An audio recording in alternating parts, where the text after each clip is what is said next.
স্বাধীন বাংলাদেশের ইতিহাসে এখন পর্যন্ত জাতীয় সংসদের 12টি সাধারণ নির্বাচন অনুষ্ঠিত হয়েছে। এর মধ্যে হাতে গোনা কয়েকটি নির্বাচন বাদে বেশিরভাগ নির্বাচন নিয়েই ছিল নানা প্রশ্ন। দেশ স্বাধীনের পর জাতীয় সংসদ নির্বাচন অনুষ্ঠিত হয় 1973 সালের 7 মার্চ। ওই নির্বাচনে আওয়ামী লীগ সহ 14টি রাজনৈতিক দল ও হাজারের ওপরে স্বতন্ত্র প্রার্থী অংশ নেয় ভোটে। তবে 293টি আসনে জয় নিয়ে সরকার গঠন করে আওয়ামী লীগ।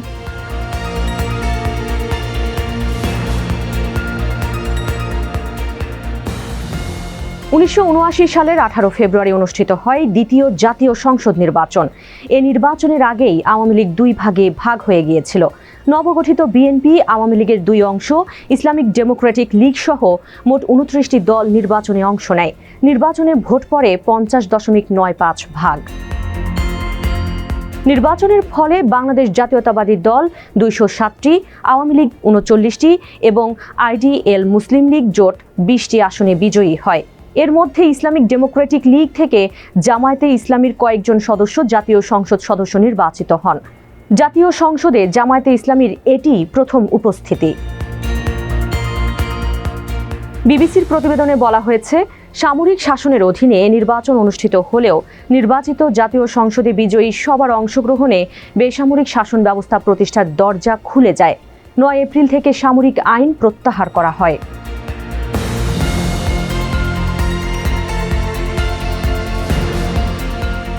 1982 সালে রক্তপাতহীন অভ্যুত্থানের মাধ্যমে ক্ষমতা দখলের পর হুসেইন মোহাম্মদ এরশাদ তার শাসনকে গণতান্ত্রিক রূপ দিতে 1986 সালে এই নির্বাচন আয়োজন করেন। আওয়ামী লীগ সহ বেশ কিছু দল এই নির্বাচনে অংশ নিলেও বিএনপি এই নির্বাচন বয়কট করে। তাদের দাবি ছিল, সামরিক শাসনের অধীনে সুষ্ঠু নির্বাচন সম্ভব নয়। এরশাদের নবগঠিত জাতীয় পার্টি 300টি আসনের মধ্যে 153টি আসনে জয়লাভ করে একক সংখ্যাগরিষ্ঠতা পায়। আওয়ামী লীগ 76টি আসনে জয়ী হয়ে প্রধান বিরোধী দল হিসেবে আত্মপ্রকাশ করে। এই নির্বাচনটি ব্যাপক কারচুপি এবং মিডিয়া কু এর অভিযোগে বিদ্ধ ছিল।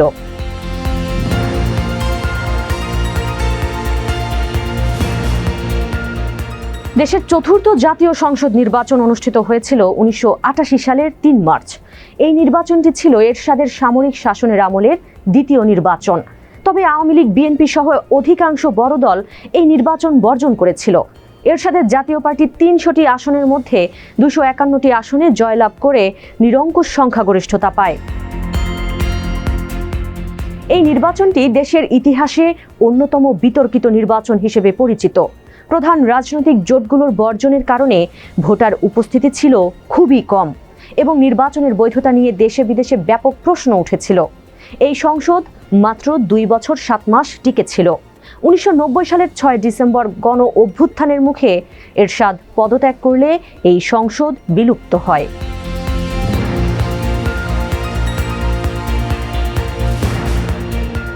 1990 সালের ডিসেম্বরে ছাত্র জনতার গণ অভ্যুত্থানের মুখে পদত্যাগ করতে বাধ্য হন এরশাদ। এরপর 3 জোটের রূপরেখা অনুযায়ী প্রধান বিচারপতি শাহাবুদ্দিন আহমদের নেতৃত্বে গঠিত প্রথম অস্থায়ী সরকার বা নির্দলীয় অন্তর্বর্তীকালীন সরকারের অধীনে নির্বাচন অনুষ্ঠিত হয়। নির্বাচনে কোনো একক দল নিরঙ্কুশ সংখ্যাগরিষ্ঠতা পায়নি, যা ছিল বেশ নাটকীয়। ভোটের ফল বিশ্লেষণে দেখা যায়, বিএনপি 140টি, আওয়ামী লীগ 88টি, জাতীয় পার্টি 35টি ও জামায়াতে ইসলামী পায় 18টি আসন। সরকার গঠনে বিএনপিকে সমর্থন দেয় জামায়াত। এই নির্বাচনের মাধ্যমেই খালেদা জিয়া দেশের ইতিহাসে প্রথম নারী প্রধানমন্ত্রী হিসেবে দায়িত্ব নেন।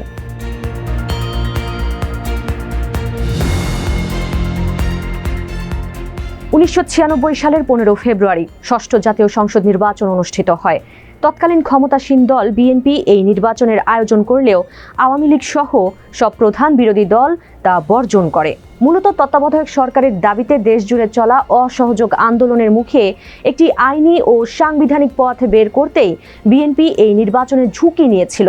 ভোটার উপস্থিতি ছিল নামমাত্র এবং সারা দেশে তীব্র সহিংসতা ছড়িয়ে পড়ে। যদিও এই নির্বাচনে বিএনপি নিরঙ্কুশ জয় পায়, কিন্তু রাজনৈতিক বৈধতার সংকটে এই সংসদের আয়ু টিকেছিল মাত্র 12 দিন। তবে এই স্বল্পস্থায়ী সংসদের সবচেয়ে বড় অবদান ছিল সংবিধানে ত্রয়োদশ সংশোধনী পাশ করা, যার মাধ্যমে দেশের নির্দলীয় তত্ত্বাবধায়ক সরকার ব্যবস্থা প্রাতিষ্ঠানিক রূপ পায়।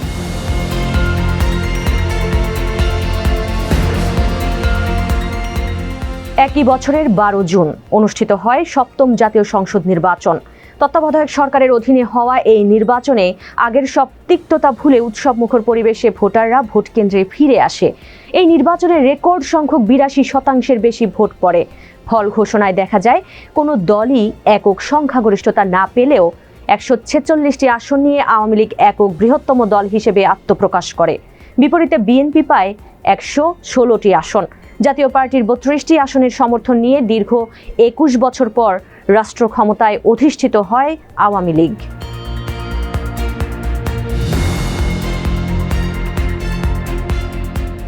2001 সালের 1 অক্টোবর বিচারপতি লতিফুর রহমানের তত্ত্বাবধায়ক সরকারের অধীনে এই নির্বাচন অনুষ্ঠিত হয়।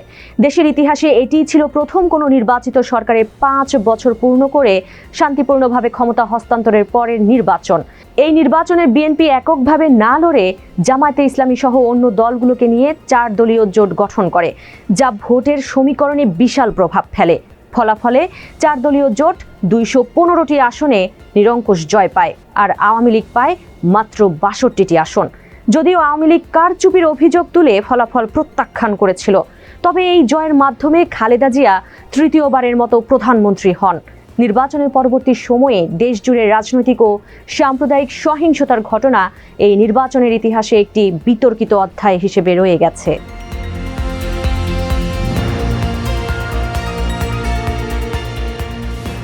দীর্ঘ 2 বছরের সেনা সমর্থিত তত্ত্বাবধায়ক সরকারের জরুরি অবস্থা শেষে 29 ডিসেম্বর 2008 তারিখে এই নির্বাচন অনুষ্ঠিত হয়। ডক্টর ফখরুদ্দিন আহমেদের অধীনে অনুষ্ঠিত এই নির্বাচনে প্রথমবারের মতো ছবিসহ ভোটার তালিকা এবং স্বচ্ছ ব্যালট বক্স ব্যবহার করা হয়। নির্বাচনে শেখ হাসিনার নেতৃত্বাধীন মহাজোট 263টি আসনে বিশাল জয়লাভ করে, আর বিএনপি নেতৃত্বাধীন 4 দলীয় জোট মাত্র 33টি আসনে সংকুচিত হয়ে যায়। প্রায় 87% ভোটার উপস্থিতির এই নির্বাচনে আওয়ামী লীগের দিন বদলের সনদ এবং ডিজিটাল বাংলাদেশ গড়ার প্রতিশ্রুতি তরুণ ভোটারদের ব্যাপক আকৃষ্ট করেছিল। এই নির্বাচনের মাধ্যমেই বাংলাদেশে দীর্ঘস্থায়ী রাজনৈতিক পট পরিবর্তন এবং আওয়ামী লীগের টানা শাসনের সূচনা হয়।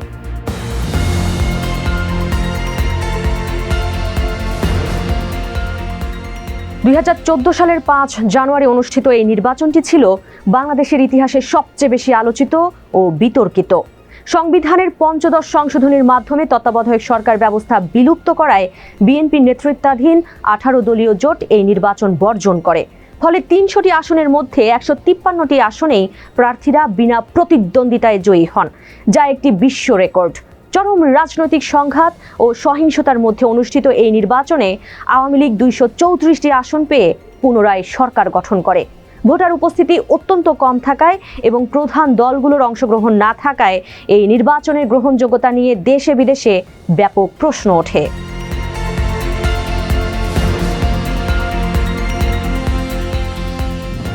2018 সালের 30 ডিসেম্বর অনুষ্ঠিত এই নির্বাচনটি সব দলের অংশগ্রহণে প্রতিদ্বন্দ্বিতামূলক হওয়ার আভাস দিলেও এটি চরম বিতর্কের জন্ম দেয়। ডক্টর কামাল হোসেনের নেতৃত্বে বিএনপি ও অন্য দলগুলো জাতীয় ঐক্যফ্রন্ট গঠন করে নির্বাচনে অংশ নেয়। নির্বাচনে আওয়ামী লীগ নেতৃত্বাধীন মহাজোট 288টি আসনে বিশাল জয় পায়, আর ঐক্যফ্রন্ট পায় মাত্র 7টি আসন। তবে এই নির্বাচনের স্বচ্ছতা নিয়ে দেশি বিদেশি গণমাধ্যমে ব্যাপক সমালোচনা হয়। বিশেষ করে নির্বাচনের আগের রাতে ব্যালট বক্স ভরে রাখার অভিযোগ উঠলে এটি জনমনে রাতের ভোট হিসেবে পরিচিতি পায়। এই নির্বাচনের পর থেকেই দেশের নির্বাচনী ব্যবস্থার উপর ভোটারদের আস্থার সংকট আরও ঘনীভূত হতে শুরু করে।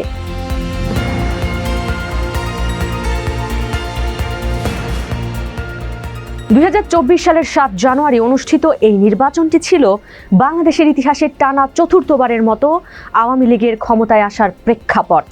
নির্দলীয় তত্ত্বাবধায়ক সরকারের দাবি পূরণ না হওয়ায় বিএনপি এবং সমমনা দলগুলো এই নির্বাচনও বর্জন করে। ফলে নির্বাচনকে অংশগ্রহণমূলক দেখাতে আওয়ামী লীগ তাদের দলীয় নেতাদের অনেক জায়গায় স্বতন্ত্র প্রার্থী হিসেবে দাঁড় করিয়ে দেয়। নির্বাচনে আওয়ামী লীগ 223টি আসনে জয় পায় এবং স্বতন্ত্র প্রার্থীরা 62টি আসনে বিজয়ী হয়, যারা মূলত আওয়ামী লীগেরই লোক ছিল। বিরোধী দলবিহীন এই নির্বাচনে ভোটার উপস্থিতি নিয়ে নানা বিতর্ক থাকলেও এই জয়ের মাধ্যমে শেখ হাসিনা টানা চতুর্থ মেয়াদে প্রধানমন্ত্রী হিসেবে দায়িত্ব গ্রহণ করেন।